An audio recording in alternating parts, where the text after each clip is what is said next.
আমাদের একটা আকাঙ্ক্ষা ছিল যে আমরা বিজয় হওয়ার পরে হয়তো শরীফ ওসমান ভাইয়ের সাথে দেখা করতে আসব, ভাই আমাদেরকে শুভেচ্ছা জানাবেন, ভাইয়ের সাথে আমরা খাওয়া দাওয়া করব। এটা ছিল আমাদের প্রত্যাশা।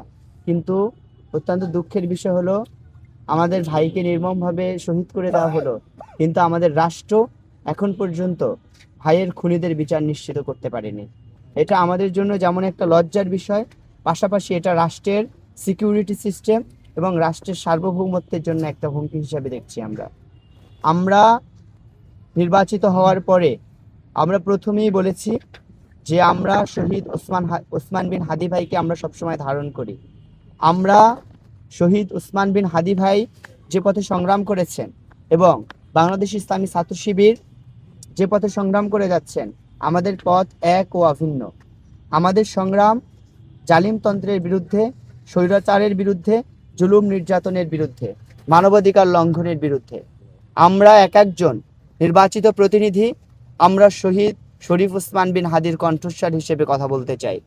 আমাদের জীবনের জন্য কিংবা আমাদের সিকিউরিটির বিষয় নিয়ে আমরা মোটেই ভীত সন্ত্রস্ত নই। আমাদের এই জীবন আল্লাহ তাআলা দিয়েছেন, আমাদের আবার চলে যেতে হবে। সুতরাং এটা যদি আমরা অন্যায়ের বিরুদ্ধে কথা বলে আল্লাহর দরবারে সন্তুষ্ট চিত্তে উপস্থিত হতে পারি, এটা আমাদের জন্য হবে সম্মানের। নির্বাচিত হওয়ার পরে আমাদের প্রতিশ্রুতি হলো, আমাদের জগন্নাথ বিশ্ববিদ্যালয় যেহেতু অনাবাসিক বিশ্ববিদ্যালয়, আমাদের সম্মানিত ভাই বোনেরা অধিকাংশ পুরান ঢাকায় থাকেন এবং পুরান ঢাকার আশেপাশের যে এলাকাগুলোতে থাকেন। আমরা চাচ্ছি আমাদের ভাই বোনদের নিরাপত্তা নিশ্চিত করা। আপনারা জানেন বিভিন্ন সময় আমাদের নারী শিক্ষার্থীরা হেনস্থার শিকার হয়, আমাদের ভাইদের উপরে বিভিন্ন সময় জুলুম করা হয়।